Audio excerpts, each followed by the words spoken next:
Greetings and welcome to the Shadow Court, everyone. I am JudgeSpektre, here to bring you the return of the Lame Plot Twist series. The first one, Metal Gear Solid 4, the second one, Tenchi Wrath of Heaven, and now the third, Star Wars: The Force Unleashed.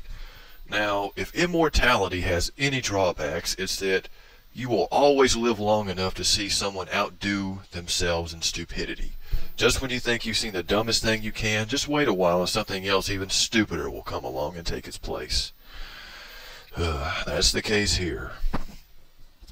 The story in Star Wars: The Force Unleashed is set between episodes 3 and 4, and it tells the story of a young boy named Starkiller, who is trained by Darth Vader from being a young lad all the way up until young adulthood. He's trained for the sole purpose of helping Darth Vader overthrow the Emperor one day. After being sent on numerous missions throughout the game, killing the last Jedi who survived Order 66, Vader finally summons the apprentice and tells him he has completed his training and it's time for them to take down the Emperor. He summons him to his personal ship. However, as soon as the apprentice arrives, Vader immediately betrays him, stabbing him through the stomach with a lightsaber. And watch this scene here. What is thy bidding, my master? You have forgotten your place, Lord Vader.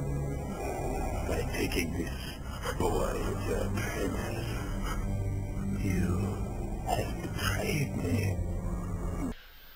Okay, now the Emperor has just uncovered Darth Vader as a conspirator who was plotting behind his back to overthrow him and usurp his rule. Why does the Emperor not kill Vader right here? Give me one solid reason. He does not kill Vader.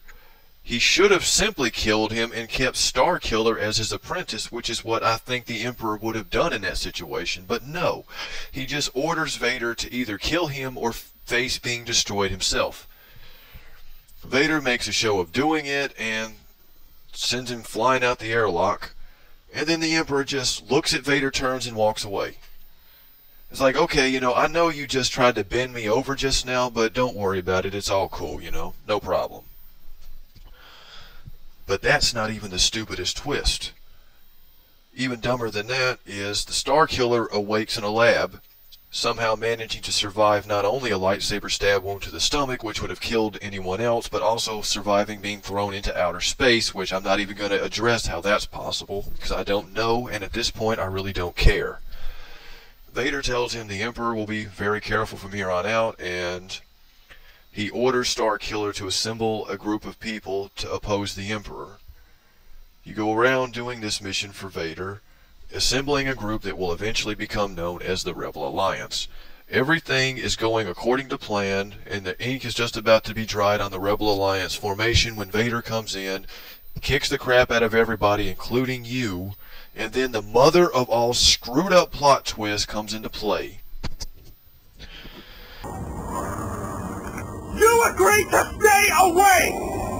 I lied, as I have from the very beginning. You never planned to destroy the Emperor.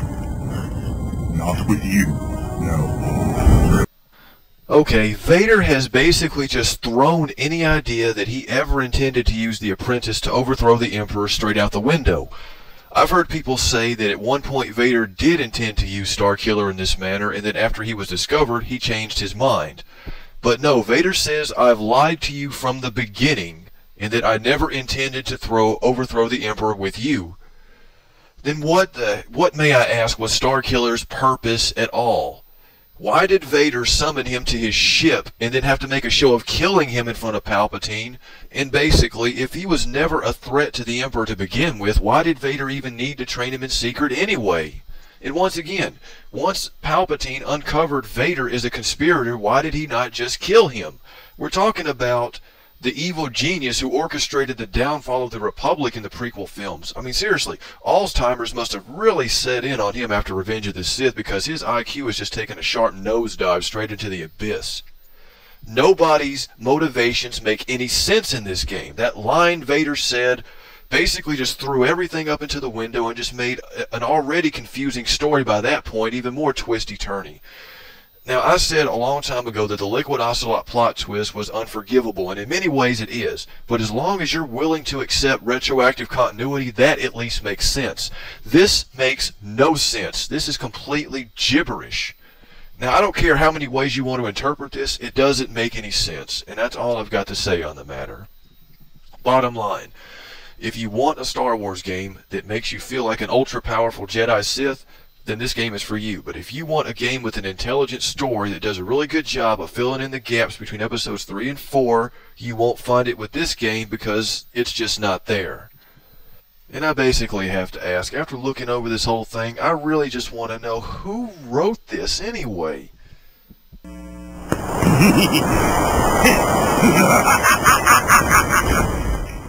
Oh man, give me a break.